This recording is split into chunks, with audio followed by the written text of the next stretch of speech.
Corona virus के प्रकोप के बीच बॉलीवुड अभिनेत्री रवीना टंडन सफर करने के दौरान अधिक सावधानी बरत रही हैं।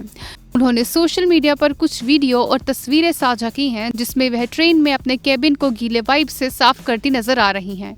इंस्टाग्राम पर साझा किए गए अपने इस पोस्ट में रवीना मास्क पहनी नजर आ रही हैं। अभिनेत्री ने कहा, ट्रेन के चलने और आराम फरमाने से पहले गीले वाइप्स सैनिटाइजर से अपने केबिन को रोगाणु मुक्त कर रही हूँ।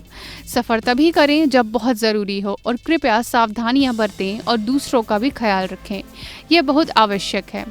इसके साथ ही उन्होंने लिखा, एक दिन के काम के लिए बाहर गई थी। सौभाग्यवश एक ऐसे शहर में बंद कमरे में अंदर शूटिंग हुई जहां कोरोना के एक भी मामले की पुष्टि नहीं हुई है। घर वापस आकर मैं अभी 31 मार्च तक स्व एकांतवास में हूं। IANS report.